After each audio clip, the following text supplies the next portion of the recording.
what the hell are you doing? Because it's not something that someone would actually do. And somebody took a snap of it and shared it with her close friends on Instagram, and they were like, she was like, "What the hell is going on?" Hey everyone, welcome back to the Ordinary Podcast, ODDinary Podcast, where we interview ordinary people with extraordinary lives. And today we have Salahaddin Pordel. Is that how I pronounce the name correctly? Just call me Salah, wrong in Malay. That's how I introduce myself. Yeah, welcome wrong to the podcast. It means right in Arabic, so. Oh, yes. Interesting. Okay. So he's the founder of Tea Buddies and also was the former deputy director of Mind Matters Network. Right, just to get that correct. And he's a few people that I actually see at the forefront of mental health initiative in the young adults. Most of us, we talk about it, but there's not much we do about it. So he's one of them, and he's actively doing his master's, if I'm not mistaken. Yes. At Help University, and also still helping the young people through these initiatives. Welcome to the podcast. Thank you very much. It's a pleasure to be here. So your name actually means right in Arabic. It means goodness. Goodness. Yes. Okay. Yeah, I mean, Salah means goodness. The real pronunciation would be Salah. Salah. It's Mo Salah, the football player. Okay. Yeah.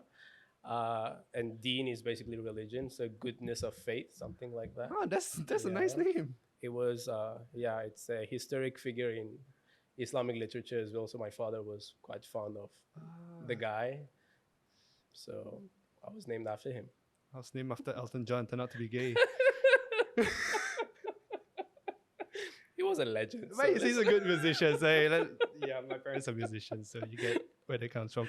But yeah, his podcast is called Tea Buddies. It's not just a podcast, it's actually an initiative that's also supported by the Help University. Yes. And how did that come about, actually? That was a very interesting story when we first met. Yeah.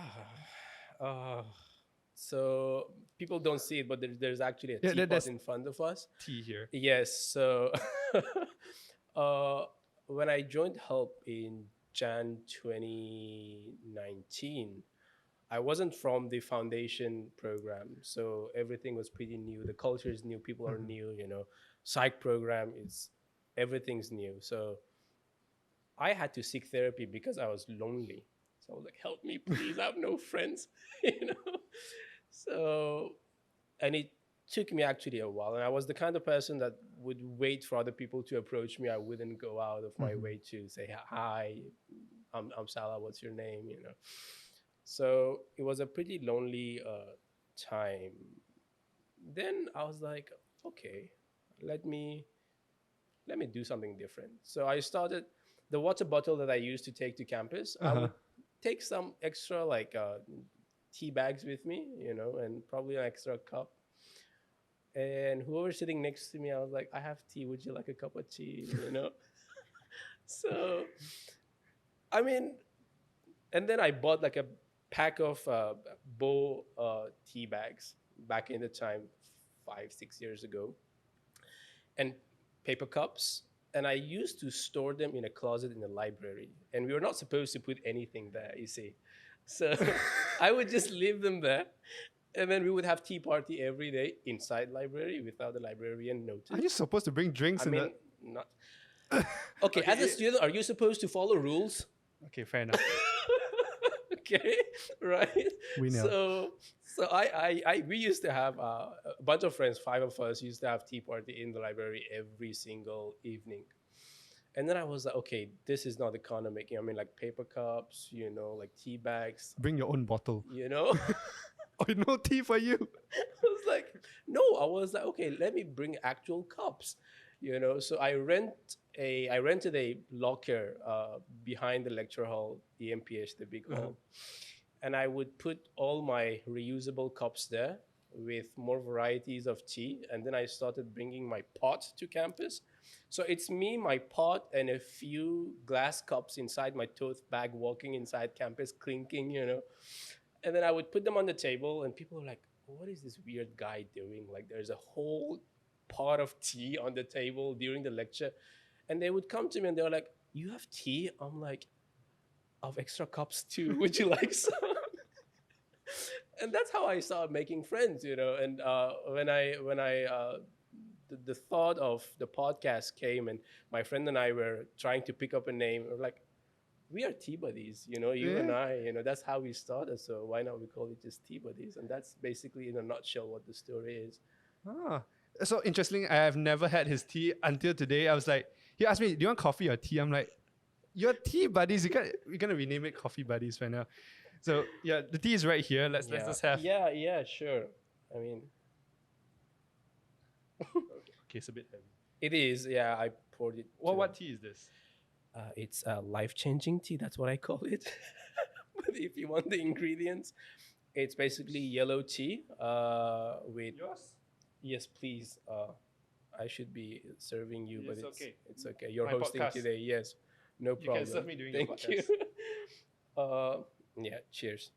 Okay, cheers. Yes. I'm not a really tea person, so what should I be drinking out of this? Okay, so I'm telling you, it's yellow tea, saffron, cardamom, cinnamon, and rose. That's a lot. Oh. Yes, it's a whole garden inside.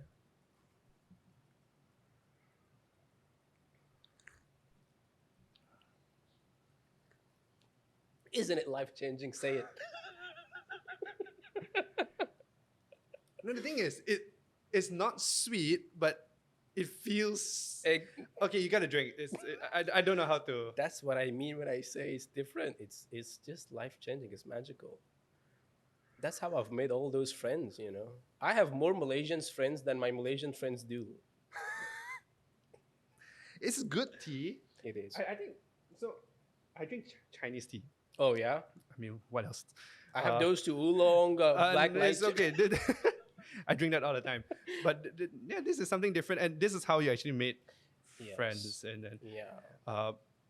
curiously, does anyone come up and say that, hey, what the hell are you doing? You know, because it's not something that someone would actually do. Mm.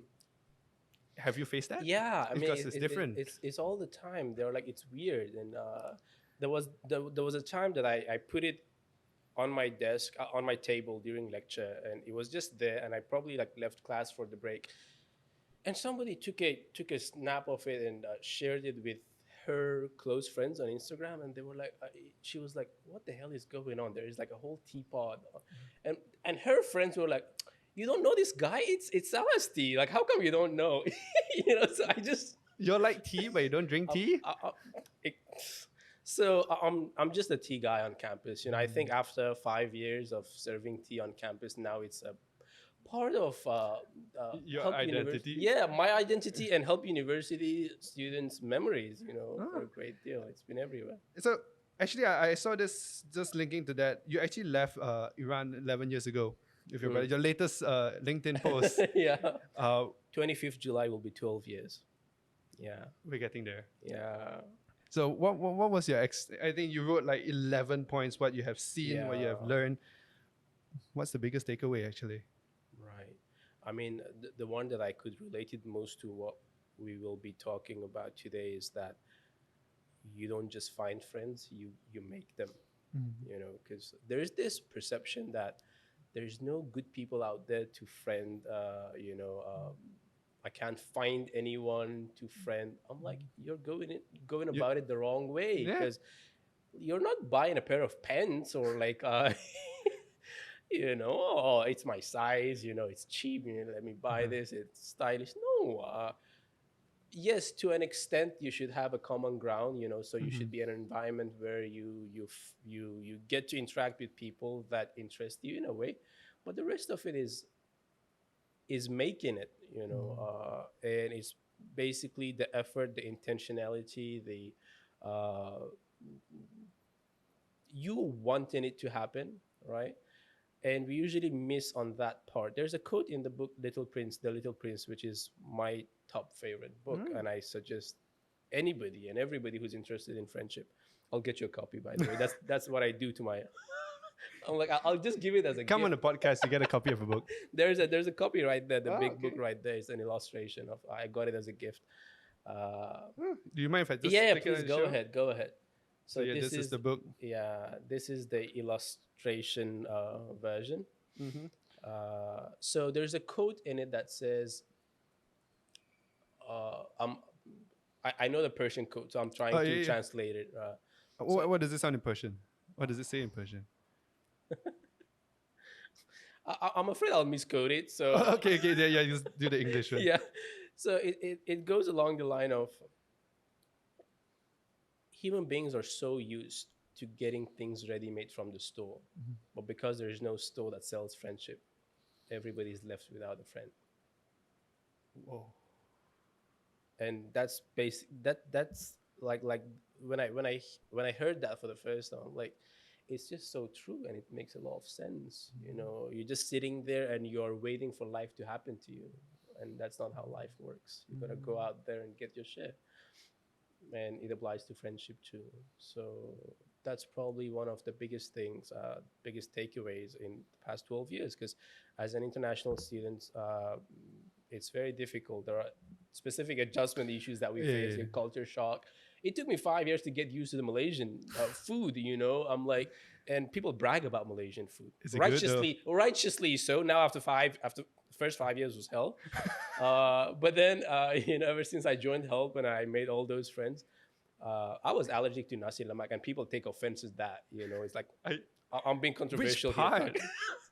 I don't know. I would look at it and I'm like, this combination doesn't make sense to me. There's like ikan bilis with nuts, and then like there is like egg, and there's what is going on this plate, and the sambal. Like I'm very particular about sambal. I don't like it sweet, right? So This is my the judging face. Okay, yeah, go ahead. Right?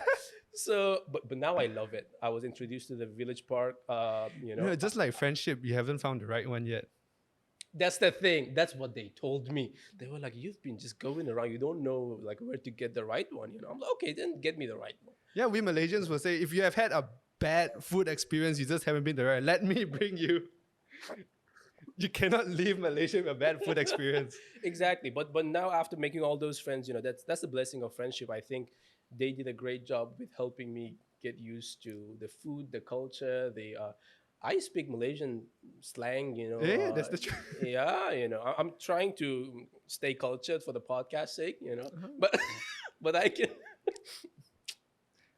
can go Malaysian. Go whatever you want. I mean, okay, so talking about friendship, you talk about friends a lot, and you talk about this term friendship literacy. I talk about financial literacy a lot, and we all say we don't have enough of those. So what is friendship literacy actually? I don't know if there's an actually objective definition to it, because when I started this whole thing about friendship, I realized how limited our resources are on friendship. Psychological research is very limited on friendship. Resources for people generally to navigate friendship dynamics, it's just nobody tells you how to make friends. No. Nobody expects you. They're like, okay, you're gonna grow up, you're gonna go to school, you're gonna graduate, get your higher education, start dating someone, get married, have kids, a good career, and then die. Where is the friendship in it? So society in a very specific way expect you to do all those things, and to some extent teaches you how to do it. If you're lucky, I mean, you're in a good environment, you'll get some good learning about how to, do well in your studies, do well in your relationship. Doesn't mean that it's guaranteed and it's given, but I'm just saying that the society has an agenda for it. But when it comes to friendship, there aren't as much. So the whole idea of friendship literacy is, if I were to put it into one sentence, is because everybody has friends, and they know it's important to some extent, but they don't know how important. So that's the first part that's missing. And the tendency for friendship to become secondary, thirdly, fourthly priority the moment something else comes in.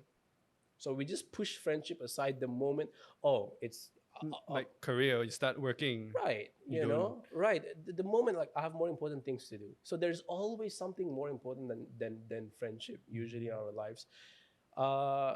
And only when you get to the older age, you realize how much you've important, missed, right? Yeah. right? Because you're like, okay, all this career, all this money, all this, what am I doing with it? So friendship provides, I mean, family does the same thing, but you don't want your life to be just one layer of an onion. You want to have like different layers to it, right? So what friendship provides in a nutshell is somebody to celebrate your success with. And if you're 50-year-old, 6-year-old, 7-year-old, and hopefully you've been successful and you have nobody to celebrate that with, It's very that's going to lonely. be a Yeah. hell of a lonely life to live after that period of time, right? So the whole literacy is basically to bring back the awareness that you have friends, that's good, but do you consciously know what that is doing to your health, what that is doing to your success, what that is doing to your even married life and family life and career life for that matter, right? Because it's always like a second perspective. It's like somebody you tell something to that you don't even dare tell yourself because it's so scary to sometimes open up and express. So literacy basically encompasses all that, and we're trying to also along the way figure out what friendship literacy is, because nobody has done it in a Yeah, I'm way. trying to figure out, as every sentence you say, I'm like, So I think this is what people think when I talk to them about finance, and they're like, Right. Now I feel it. Okay, yeah, I get y'all now. Yeah. Okay, but like what topic? So some of the topics that you touch a lot is on friendship grief, if I'm not mistaken. But Right. friendship grief is one. But what are the some topics, like major topics that you hear around friendship that people talk about a lot? Aside from uh I mean, as an international student, I can say one thing. It's they become your support system. They become your family in a way, to the point that the lines are so blurred between, okay, is this just my friend or is this my brother and my sister? In a sense, for me, it goes those miles. Uh, but but the other thing that I've heard people say is like the idea of a soulmate. You know, and what I've concluded out of the talks that I have with people, the conversations that I have with people, I've concluded that it seems like a friend is somebody you tell your truth to and they don't run away. Right. You And can that's always go to that person no matter what. right. The thing is there's a lot of, what if I say this and I lose you? What if I say this and you'll judge me? What if I say this? What if I do that? What if? Right? So friendship is that safe haven that you go to, and you know that you can be yourself and you'll still belong to that person. You'll still belong to that experience. You'll still belong to that relationship. People are not going to abandon you just because you have a differing opinion on a matter. And it's very specifically important in this day and time of all the war and stuff. And I see how it's impacting friendships. I'm on one side, you're on the other side. And the political situation of things is just Yeah. keeping us apart just because we have a different political opinion about things, and that's not how a friendship should be. It's the total opposite of it. But I think it reflects also, like, I mean, you mentioned, I mean, for your case, Iran recently was at war with Israel and everything.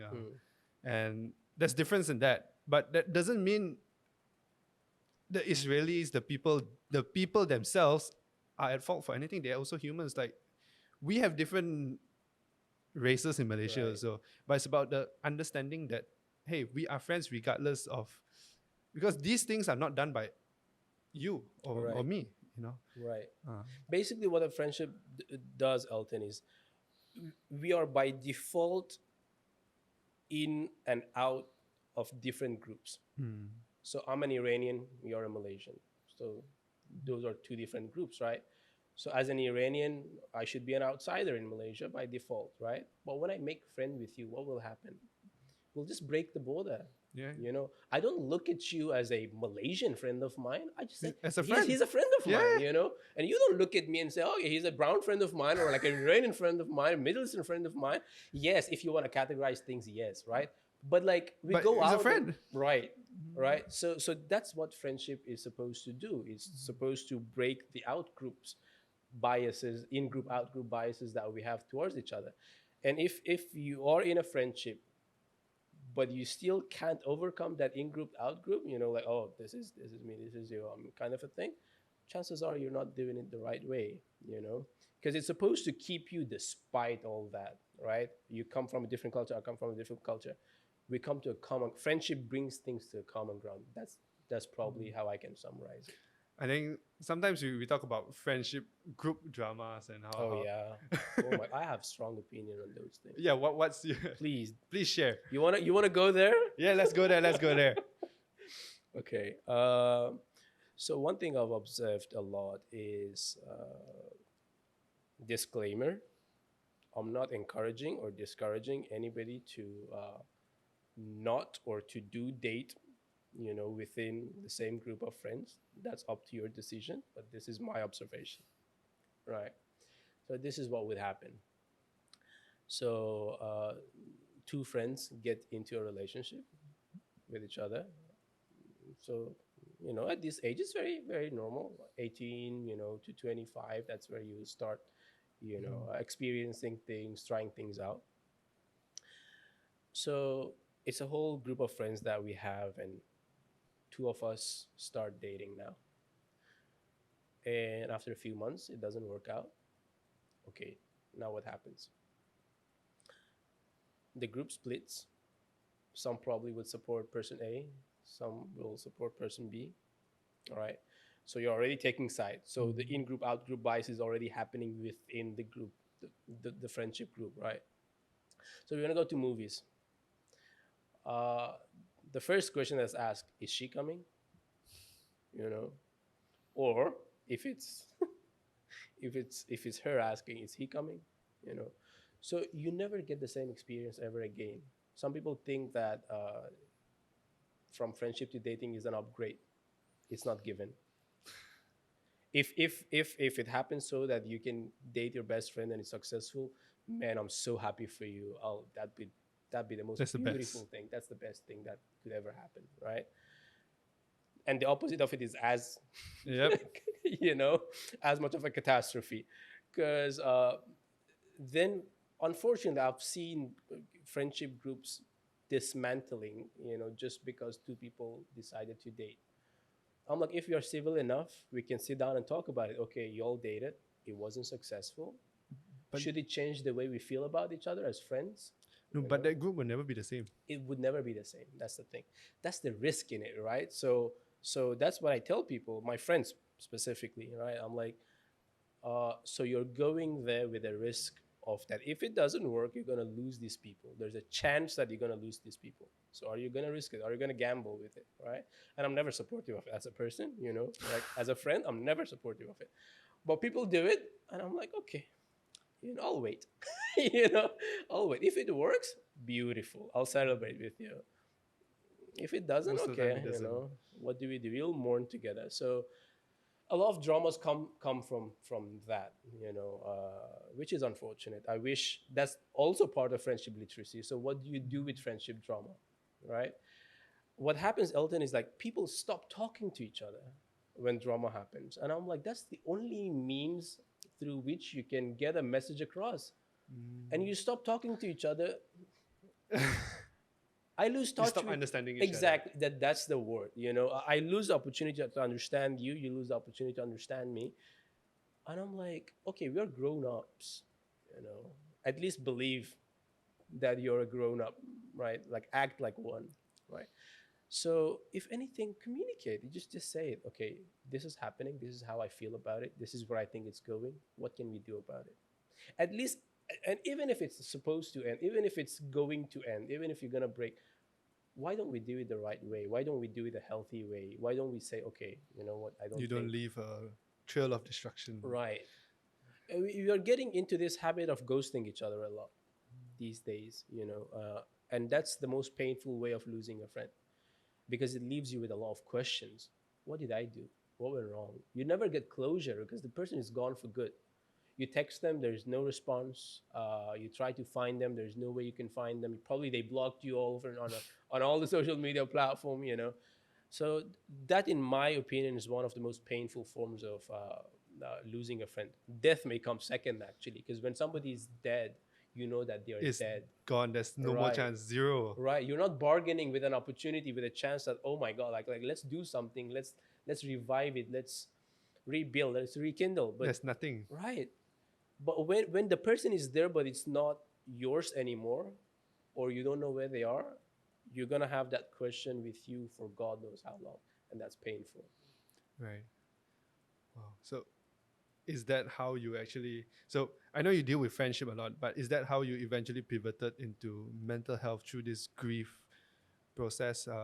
Because you talk a lot about friendship grief. if I'm not mistaken. And that's, I would say, a very heavy topic in friendship, regardless you're losing a friend through distance or through death. Is that really how mental health people start to have mental health issues through there? You mean through losing Through someone? losing someone, yeah. If I were to put it very generally, okay, now that you said it and I'm trying to connect to the way you asked it, yes, every mental health obstacle or challenge comes from a loss, a sort of a Yeah, loss. because from what I understand is when you have a loss, something in your life is missing. You're always trying to find Mm, that mm, thing in your life, and mm, it's a process that just mm. repeats and Right. go on and on. So is that how? I mean, thank you for saying it that way, because like that offers a new perspective, right? Or makes it easier to understand, in a sense that yes, mental health challenges is basically a reaction to a void. So when we lose something, that could be our job, that could be our friend, that could be a relationship. So when we say we lose a friend, it doesn't mean that they are dead, god forbid. It just means that we have lost that relationship, right? Loss of identity, loss of interest in things, which we call anhedonia, in psychological terms. Okay. Basically, that refers to lack of interest and motivation for things that you used to enjoy. You wake up and there's nothing that you look forward Yeah. to, right? So yes, in a way, I would say I agree with you. It's a form of loss, and that's where challenges start. So what therapy does is like try to bridge that gap, between what you lost and how to make peace with the loss. Because when you lose something, right, it's very difficult. People get into the idea of what do I replace it with? How do I cure it? How do I solve it? Right? We're always trying to solve something. Exactly. I mean, like as human beings, we are, Yeah, I think why? we are wired that way in a sense. We want to fix things. But a better idea is how do I learn to accept it and I live and coexist with it? What do I do about myself to be strong enough so the stresses is irrelevant now? The analogy I can give you is going to the gym and for the first time and trying to lift weights, right? So you can start with like a 10 kg, let's say, right? So that 10 kg might be actually intense if it's your first time lifting anything, right? So maybe you can do it for a few minutes and then you're already exhausted. But within 3 months, that 10 kg weight is no longer, Yeah. intense anymore. Does that mean the 10 kg is like Not 10 kg lighter anymore. anymore, right? No. 10 kg is still 10 kg. You're stronger. So that's what therapy tries to achieve. Okay, so now, thanks for the analogy. I mean, now to the actually what we actually wanted to talk about today is actually mental health, and friendship is definitely one thing, but in general, since you have been doing the Mind Matters Network thing, and also I think you have been, what's the movie thing, the project? My Mind on Film My Festival. Mind on Film Yes. Festival. How did that two thing go, and what was your takeaway from those? Yeah. What's your learnings? I'm glad you put them together because they're very interrelated in my experience. Because so a bit of background. Help offers research training programs to psych students. So basically, there's a lecturer as a supervisor for that research project, and then there are students who sign up, and basically they are research assistants. But there could be other projects aside from merely research. So Maman on Film started with Dr. Mark Archer, who, No, the Dr. lecturer. Mark? Yeah, Yeah, yeah. it's a very interesting guy. Yeah, I owe a lot to Dr. Mark. You can have an episode just like me talking about He Dr. is Mark. super interesting. One of my favorite lecturers on psych. He's Yeah, amazing. continue. He's awesome. Sorry. So we just saw his name on the art project list. I was like, okay, I want to work with the guy. So we just signed up, and it was around 12 of us, but we didn't know that it's going to be a film project, a film festival project. So we go in, surprise. He's like, there's no research going on. We're going to do a film festival. Psych. We were like, okay. And that was the first season of it. So basically, for those who don't know, my Mind on Film Festival was a university art project initiative. Right now, the third season last year, second season and the third season was sponsored actually by GSC. So if you've been to GSC, Yeah, you could see the it was advertisement there. and everything. Yeah. So it became big. So through Dr. Mark, basically, I got involved into the Mamandan Film Festival. Back then, I was interning with Dr. Mark. Okay. That was my internship, basically. Mamandan Film was my internship in a sense. And as I was interning with Dr. Mark,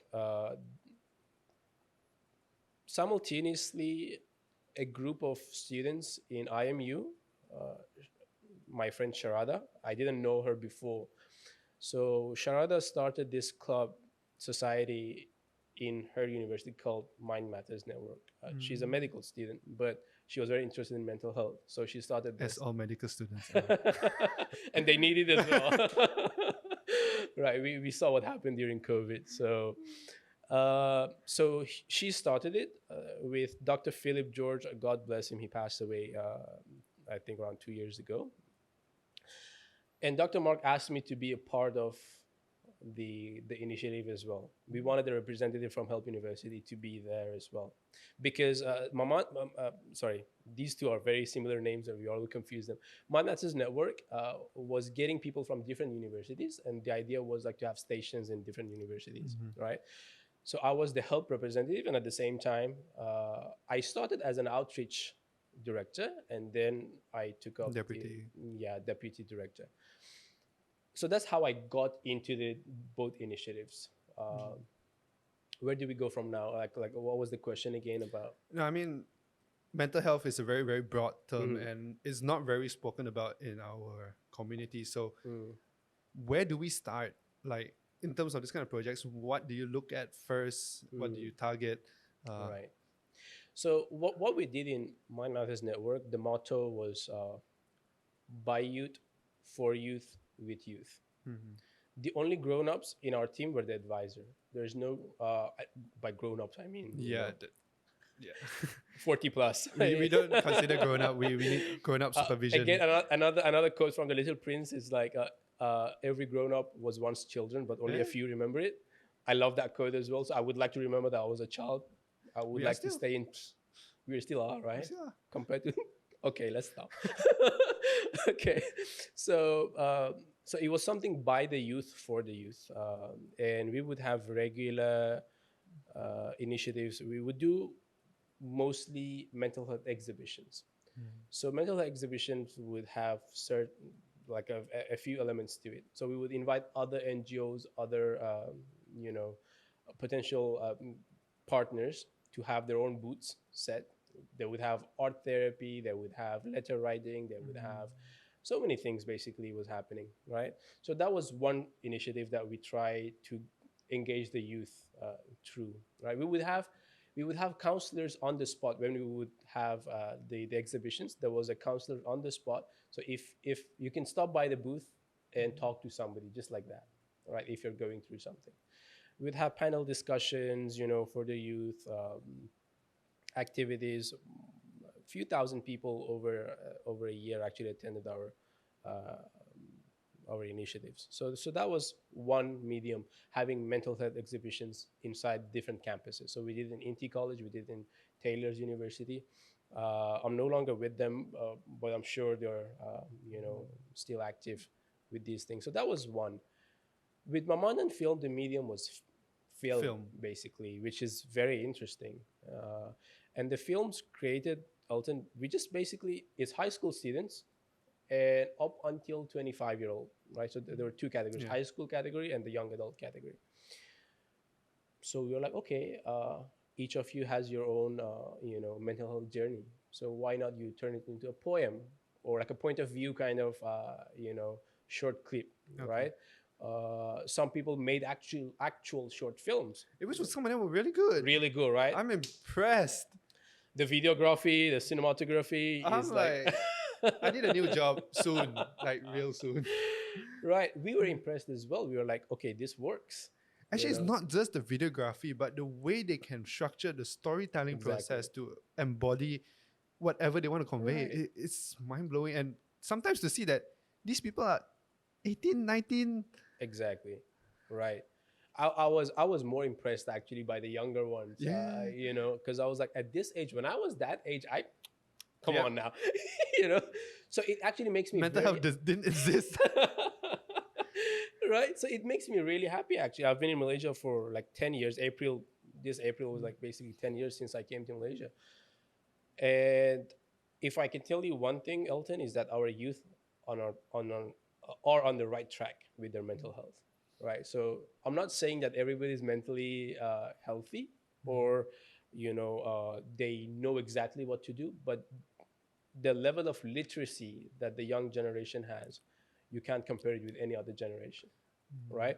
So there's a lot to be done yet, but we know that we are moving Well, what do towards the you right way. quantify or qualify as the literacy of mental health literacy? Right. So one factor is knowing where to go when you have mental health challenges, right? So when we ask and we talk to youngsters, teenagers, they're very familiar with the idea of therapy.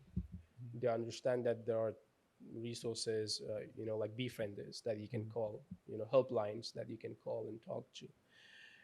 They understand the importance of opening up and disclosure with their friends and somebody they find comfortable to talk to. Previous generation was not much about talking. Yeah, They were yeah, like, we need to it's survive. very taboo. Right. You're weak if you don't, you can't do Exactly. it. And Eldon, I don't want to, like, you see, like, for good reasons. Let's say for good reasons. Because back in the time, during their time, they needed to survive. They needed to make sure that the food is on the table. Yeah. You have a roof above your head. Maslow's hierarchy of needs. Right, exactly, right? So now the world as a whole is moving towards more sophisticated needs because to some extent we have overcome the basic needs, right? So that's why the new generation, Gen Z, you see a lot of expressiveness. And the older generation would call it, why are you so needy and petty and like, You created this world for us. Exactly.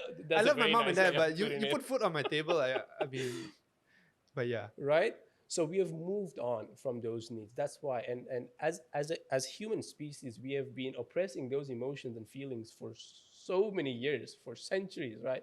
And now that we have the basic needs met, it's now time to talk, right? It's not time to sit down and say, you did this and it makes me feel this way, can we do something about it? What can we do about it, right? So there's a lot of hurt to be processed. There's a lot of grief to be done, right? And so one thing that we see about the new generation is that they are quite in touch with these emotions and these experiences, and they don't just shove it down, the drain or anything. If they have the channels, they try their best to express it. So what we can do is basically make Provide sure, the yes, channels. the channel is there, the infrastructure is there. So literacy, one part of it is the resources, the awareness of the resources that are out there, things that we can do to take care of ourselves. How do we relax? How do the copings, basically the skills, right? So talking to someone is one, exercising is one, so many other things. Yeah. Maybe if you have time, I'll talk more about it, right? But these are all parts of basically what we call mental health literacy, which I think the young generation is. So you would say the main thing is understanding where to go and how to cope, because I think in our world we cannot escape stress. It's Right. there. Stress, problems, issues is all part of being an adult. But knowing where to go and everything. I think one thing I want to touch on is how do we identify. So I understand the younger generations, they might say, hey, they're more aware, in tune. But let's say people our age or a bit older, millennials, late Gen Z, early Gen Zs, late or early, 99 and plus. We grew up in an era where that thing doesn't exist. All right. It was starting to. It was starting to, but we didn't grow up with that. Right. How do we identify? So we are taught to cope as it is, just toughen up. Right. What are the signs? What are the things that we can look out for? Right.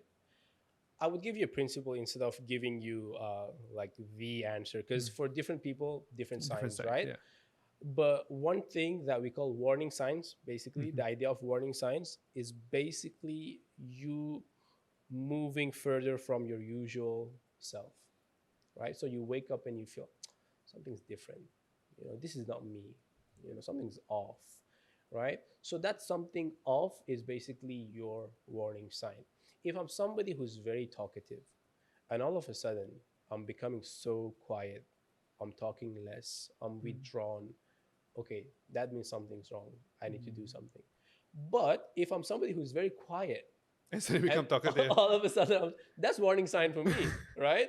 So it's not that being talkative is objectively a good thing that everybody should move towards, right? I have my own threshold for how social and how, right, It's about expressive I should be. if you don't feel you're out of touch with yourself. Right. I think sometimes people use this analogy like you're looking yourself from the outside, Yes. right? Yes. How does that feel? I don't know psychologically. How does that feel? How does that? Right. So the one exercise that we give is you sit somewhere and imagine that the thoughts that you're having is being played before your eyes on TV. So you see yourself in the TV thinking that, feeling that, experiencing that, instead of you feeling that, okay, I'm feeling it right now, I'm experiencing it right now, right? So you imagine yourself watching yourself feeling that, experiencing that, doing this, doing that, right? So that's how you draw some sort of a distance from yourself and try to look at things from a bit of a distance, right? So you detach yourself from your thoughts and emotions and experiences so you could see what's happening. So one easy way is basically to sit down and imagine thinking this way, imagine feeling this way, imagine doing this, right? That provides some context, right? So that's one exercise.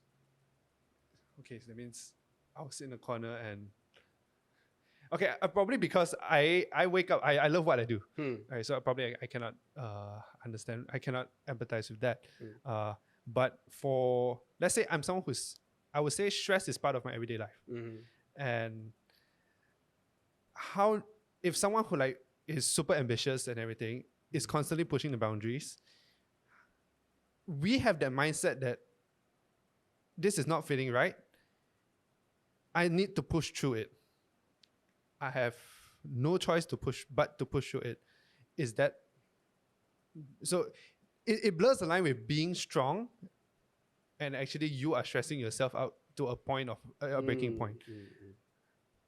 Everything in our life, Elton, has two sides of it, which is a have to side and a want to side. And these two also divide into two parts: the part for you, the part for others. So there's one twos for yourself and one twos for others. Like I want to be having a chill time for myself, like half an hour a day, 1 hour a day. I want to spend this much time with my family. So these are one twos socially and personally for yourself, right? And there are have tos as well. I need to earn a living for myself to sustain. So that's a have to. You can't just say, okay, I choose, Fair. And there are have tos also or need tos for other people and families as well. Like I need to do this for my family, Yeah. right? So a good life, a healthy life, is a balance between these have tos and want tos. So you gotta draw a line between where that ambition becomes a have to thing and what part of that ambition is a want to thing, right? Because I need to push harder, I need to push harder, I need to push harder. Okay, what for? What exactly for? Where are you going with this? Are you clear with what you want out of this experience, right?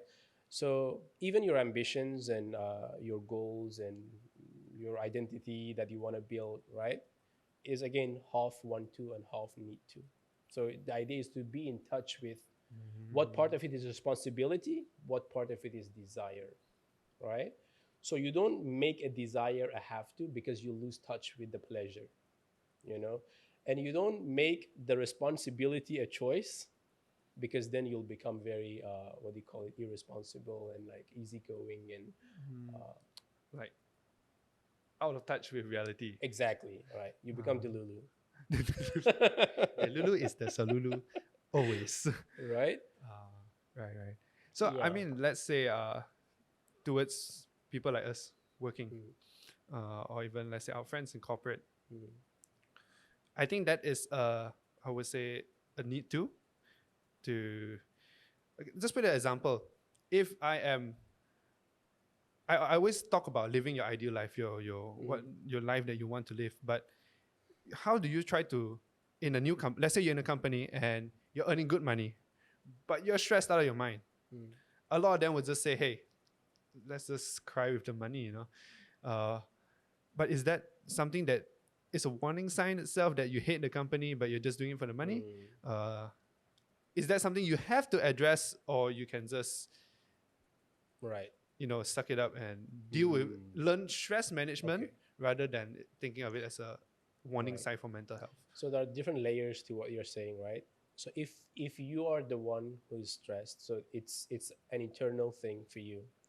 So the environment, you don't see a big problem with the environment. You think that, okay, the place that I'm in, I think they're doing a good job. It's just that for my own personal reason, I'm very stressed out, Yeah. because something's wrong, in other areas of my life, something's not, adding up. I'm Not facing, aligning. right, not aligned in my family, in my relationships, my friendships, whatnot, right? Mm-hmm. So that's where you learn coping skills for yourself. Like it includes relaxation, exercise, communicating, talking to people, right? So you learn how to basically de-stress, right? But now the other part of the story is that when you're in a toxic environment, toxic work environment, toxic whatever, if it's possible, run. you know Okay, fair that's advice. Yeah. right.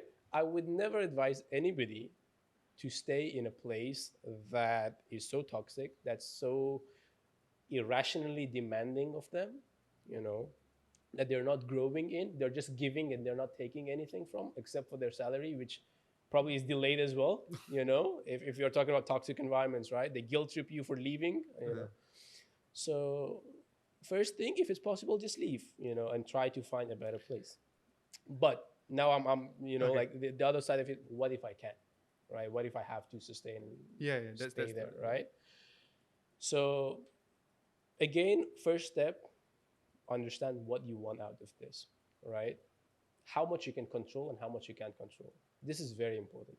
Sometimes we blame ourselves for things that are outside of our control, So the environment, something's wrong with the environment, it's all my fault. I should be blamed for it. I'm not doing a good job. I'm not good enough. I'm not, right?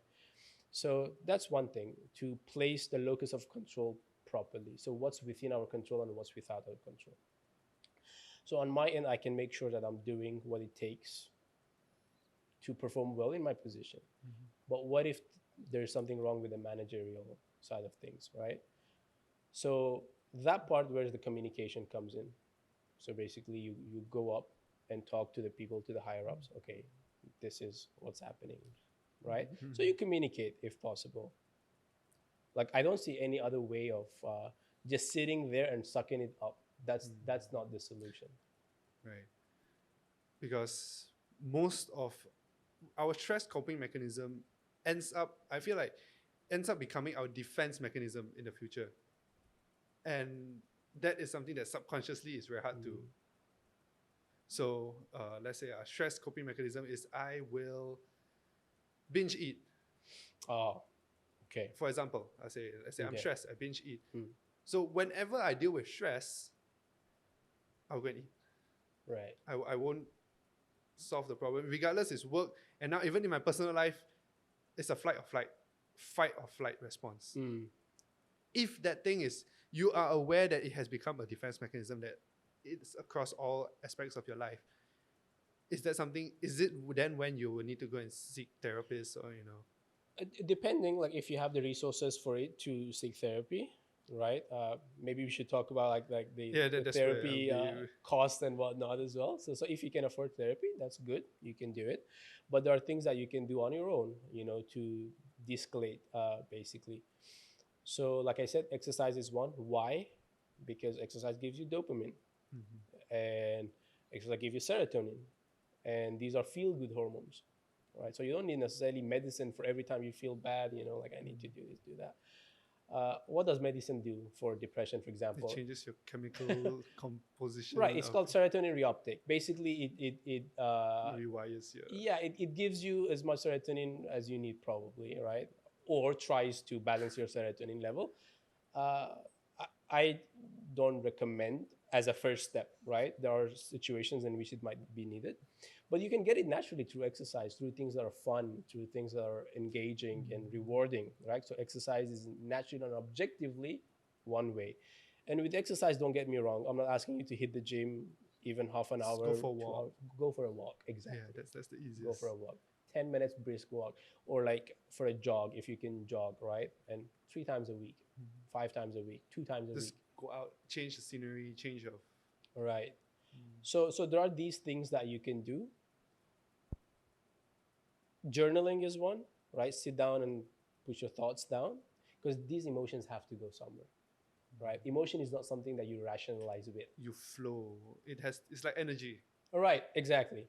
Transfers. That was actually what we were talking about in our supervision session today. Our supervisor, like that emotions are some sort of an energy, basically, right? So it has to go somewhere. You can't end it. You can't stop an energy. It just flows, Transfers right? somewhere. It transfers somewhere, right? So you got to provide the channel for it by talking to somebody. If there's no one to talk to, write letters to yourself, to that somebody that's not available, right? That you need to talk to. So you got to give yourself the opportunity to express instead of like bottling up, because that bottle will break at some point, and it Yeah. would be an ugly scene, right? So there are these things that you can do. Maybe I can share a link with you later. You can post Yeah, it we with can the, put it right? inside. It's like a self-help kind of a website. Amazing. I use it in my therapy practice for my clients as well. Okay, if none of those things are working, then it's time to actually go for therapy, right? Because chances are your support system is no longer helping you to the extent that you need. And that's where you need a professional opinion, a professional help, right? So what's the difference between basically therapy and seeking help from a friend or somebody we know, right? Because you may think it's I'm just going to therapy, I'm just talking, right? I can talk to somebody else, right? Why do I pay this much, to just talk, right? So the space that therapy provides, first of all, that person has no context. Your therapist doesn't know you. And if they know you, ethically, they are not supposed to see you. Yeah, that's what I've been told. Right? That's what we call dual relationship. Why? Because when somebody knows you, Elton, it leads to a lot of biases. You know just so much about this person that you start judging when you feel like things are not going the way it's supposed to be. Hey, just man up, but there's more than just manning up about. It gives unbiased Right. kind of. Right. So it's unbiased, and I'm trusting you fully with your story, right? I have no other people to turn to add to my perspective about what's going on in your life. So the trust is It's like you're looking at extraordinary. it. It's like blind test. You're doing a case study. You answer it very objectively, instead of having your perception, past experiences with the person. Right. At some point, I mean, like even a therapist can be fully objective, but there's an attempt. You see, because I'm not here to be your friend.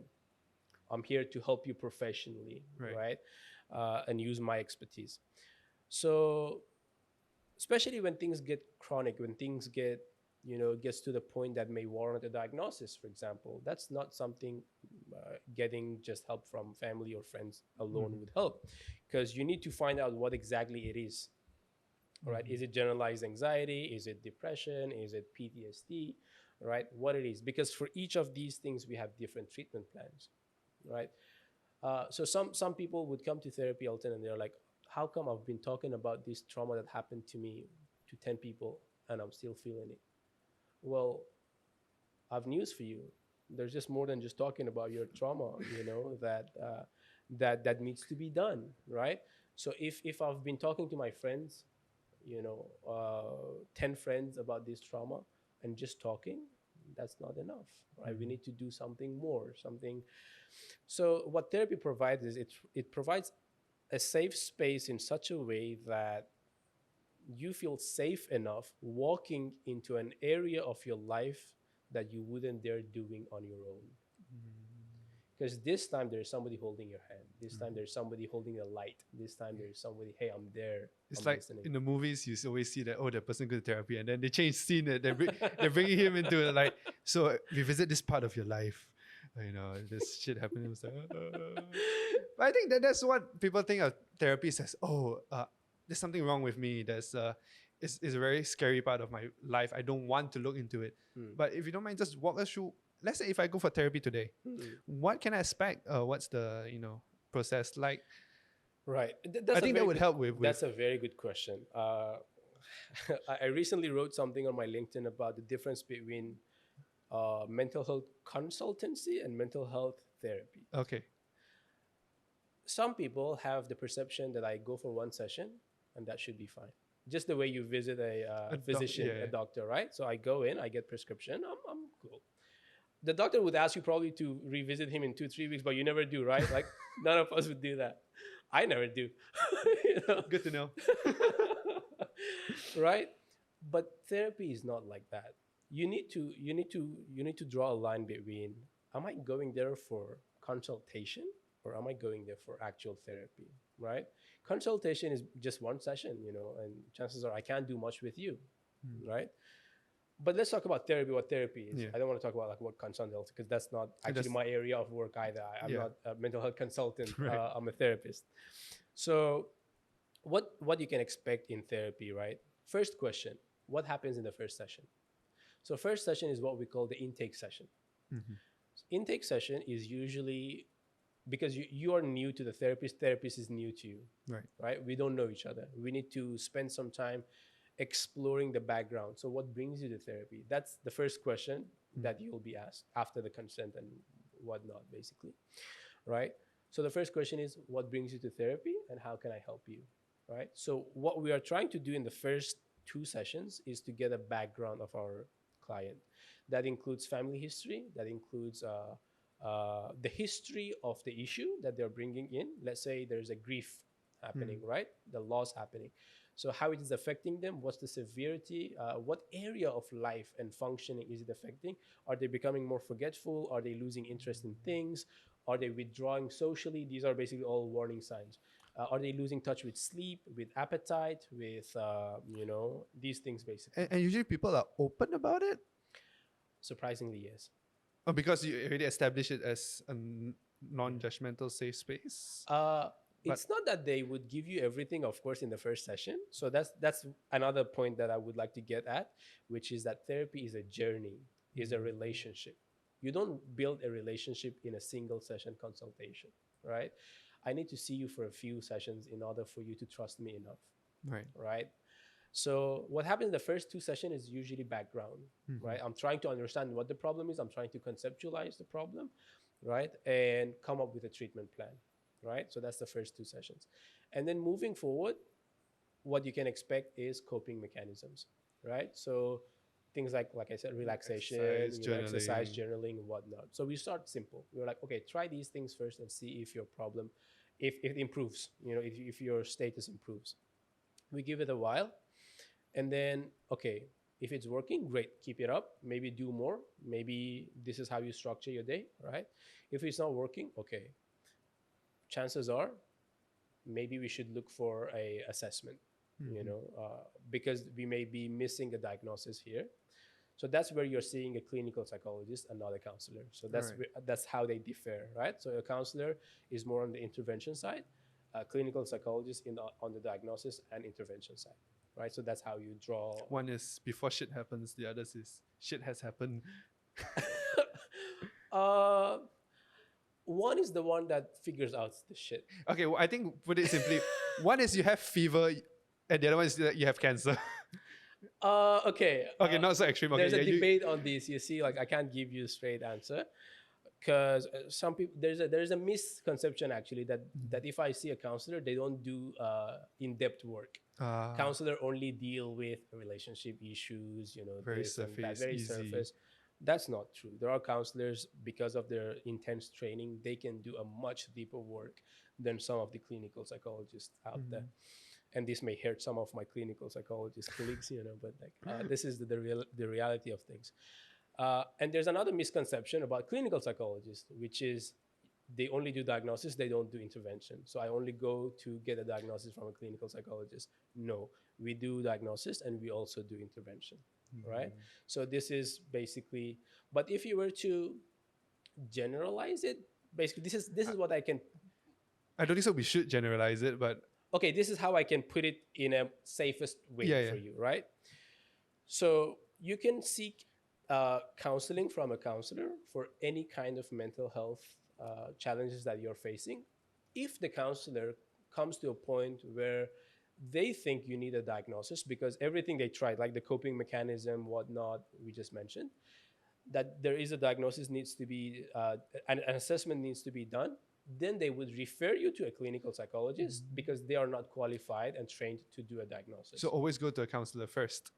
Up to you. Up That's to you. up to you. Ah, okay, Yeah, okay. they are more of. It's more affordable if you go to a counselor. Okay, okay. All right. Generally, clinical psychologists would charge higher. Okay, since we talk about price, what's the Yes. range? Mm. Let's say I go to counselor or Okay. clinical psychologist. So there are two kinds. You are either seeing an intern, trainee intern, or somebody who's graduated and now are licensed or registered practitioners, right? So if you're seeing a intern in Malaysia, it starts from $50 generally per session. per session, and every session is 1 hour, Okay. right? So you pay 50 session for intern, but depending on the center, the price Yeah. may vary. So it can go up to 90 ringgits per session to see a trainee or intern, right? Professionals again depends on the center, but we can start somewhere around 150 for a practitioner, somebody who's graduated already and is licensed or registered, right? So I think that's the lowest. I haven't seen lower than that. There are It's places not- that offer subsidies, but that's the bottom. It's not cheap though. It's not cheap. It's not. So my message to those people in charge, the government, I don't know, insurance policymakers, we need to include mental health in the insurance plans because otherwise we are fooling ourselves that mental health should be accessible to the all economic classes in the society. No way. But man, Yeah, yeah. I think I hear this a lot. Oh, mental health should be accessible, but after Yeah. that's the lowest rate that you. That's the lowest. That's the lowest. Yeah, that's the lowest. So imagine if you go once a week, that's like 200 to 600 bucks. Exactly. So that's a big. Recently, I had a poll on LinkedIn. Right, what would be the main obstacle for you before considering going for therapy? And I had four options. One was the cost. Is it like too expensive? The other one was I'm so afraid to open up. There were two more things that I said. It may not work. Right, these concerns. By a huge contrast, Elton, cost was the number one factor why people won't go and seek mental health services. It's cheaper to exercise, guys. Just go for walks. It won't cost you like 400 bucks a month. Try that first. Yeah, but if it comes to a stage, then definitely you need to, Yes. they are professionals. At the end of the day, they are professionals. They should Yes. get paid for their services. But Yes. So you see, it's not our fault. Yeah, yeah, it's Elton, not. that the charges are that we need to sustain. Correct. Right, and it's not that let's say you're working for a center, right? It's not that all the 150 is going to your pocket for every session, right? The center that you're working has with to pay rent, has Yeah. to maintain so the center. they pay you a fixed salary at the end of the month. You see, so it's not that I'm getting paid for all that you're paying. You see, like not all of it is coming to my pocket. And interns usually in Malaysia or anywhere in the world, it's the practice that interns don't get paid. Oh yeah, that's very common. I see. Intern for psych, something therapy center, RM0. I'm like, oh, Yeah, you don't even get paid for transport and all this. You have to like fork out yourself. it's painful, isn't it? I'm 27. I'm still being paid by my father. Right. I mean, that's a whole different topic on Yes, like it is, workplace yeah. payment but we're not going to touch about that here. But that's basically the layout, That's the layout. But there are good, considerate centers that offer subsidies. So that's something to also appreciate in Malaysia as well. Yeah. Okay, so let's just put it simply. Let's say if I'm someone who's listening to this podcast today and I'm going through something, or I might need to seek help. What are the channels I can go through first? I mean, definitely you can do journaling, you can do sports, those you can search it up online. Mhm. But let's say more professional help. Where do I go first before I, let's say, go to what's the pathway in terms of severity, or You mean before you see a therapist? yeah, Where do you before you go? see a therapist, where do I go? And let's say if I need to see a therapist, where do I go to? Hmm. There are helplines. Maybe we can start with the helpline. Yeah, what does the helpline do anyway? Right. So Yeah, I'm curious about that. yeah, personally, I have never called the helpline, Just but I call can now. give you an idea. You can call Befrienders right now and see Excuse if me, they I'm doing a pick up. podcast right now. Oh yeah, Right. continue. So helplines are one. So we have Befrienders. God bless Befrienders that they are there. And they're very busy as well. So they're very loaded with calls as well. So what happens in helpline is Do you have usually to pay for befrienders? no, it's a helpline. So you Oh. just call, So it's basically your cell phone. Yeah, whatever you pay for Yeah, your whatever calls. you pay for that, right? Okay. So that's what happens. And I think their specific area is crisis management. So if you're somebody who's going through, let's say, suicidal thoughts, Befrienders is definitely something that you can call and seek immediate help from. Because chances are, Elton, that when you're going through those thoughts, you're in your least rational state of mind, Right. right? And God forbid, it'll end up somewhere you'll regret, right? So this is where we start with the helplines. So Befrienders is one. Plus Vibes, it's an app, by right? Medi- Yeah, Yeah. right. So Madi has work. So amazing team. What's different about Plus Vibe is like they provide support through text. Oh, So okay. if you're not comfortable, let's say with That's a phone call, Better help, right? Sometimes I think I've been seeing some Hmm. ads. It's the same concept, right? as what? Sorry, Better health, better. is it a Malaysian thing? No, that's like a. I I always don't see know. on like videos, like Yeah, self-help videos. there's a lot actually. There's a lot Okay. of them out there. Yeah, continue. Plus But Vibes. Plus Vibe is the Malaysian Malaysian one, version. right? Ah, Yeah, okay, yeah. okay. So it's good to go there because I mean they have the context. It's Malaysian people behind the line, basically, most of them. So it tries to be more inclusive because there's the element of text as well, which is I would say very helpful. So the only way that on top of my head I can think of is the helplines that you can go for before you see a therapist and see Right. if that helps. Because sometimes maybe you get the support that you need through that. All right. So before we end, any last, advice you can give to any one of us that's, let's say, we're going through a tough time. Right. Something that happens, Elton, when we go through some difficult times is the thought that we are alone and it's just me going through this. And something that happens is because something that just happened is so recent, it's just so before your eyes that it blocks anything else that in your life, any positive thing. It makes it very difficult. And these are the times that you need another person to sit down with, to remind you that, hey, there's more.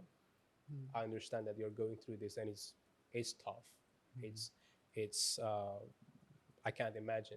And don't try to console anybody by saying that It's gonna be okay. it's gonna be okay. It's not. I get you, You don't understand. you It's get not gonna be over it. okay. No. Best thing we can do as somebody who's providing, first of all, okay, the first point, talk to someone. You're not alone. There's a lot more people in the world who are going through similar things, right? So that's the first thing. So talk to someone. And for somebody who's being talked to, providing support, do not try to comfort somebody by saying that you'll get over it. It's a small thing.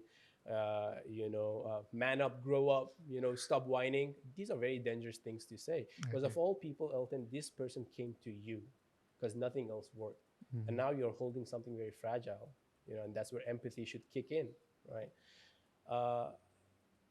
And people are like, then how do we respond if a friend of mine comes to me for help? What do I say? You don't need to say much. Just listen. Yeah, you're not supposed to say much, actually, because what the other person wants is to be heard.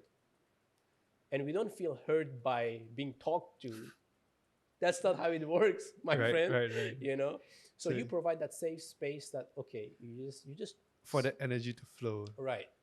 for them to express what they need to express, right? So hold the space. That's what we call it. Hold the space for them for that half an hour, 1 hour, 2 hours, however long that you can afford to be there for them, right? So it's the idea of having somebody that I can turn to that helps the most than actually me having somebody, right? So try to create that idea in somebody's head that if you go through something, know that I'm there for you, right?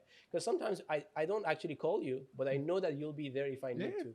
And that thought alone goes longer than you would imagine in terms of, providing comfort and solace to somebody who's going through a hard time. And that's why friendship is very Friendship important. is important. Yeah. All right, thank you. So, thanks so much for this session. I learned so much. Thank you so you. much. Check out his newsletter. It's a good newsletter. There's the friendly reminders. That's a Yeah, link to friendly newsletter. reminder. Yeah. That's his newsletter. The Tea Buddies podcast. He's doing something new. Yes. So I'll put all the links in the description. Plus Vibes and or Befrienders. So if you have any issues or anything that you're going through, do seek help. It's okay. Or you can just find him. I'll link his LinkedIn there. So give him some business. I'm all about that. All right. Thanks. Thank you very much, Elton. It's been a pleasure. Yeah.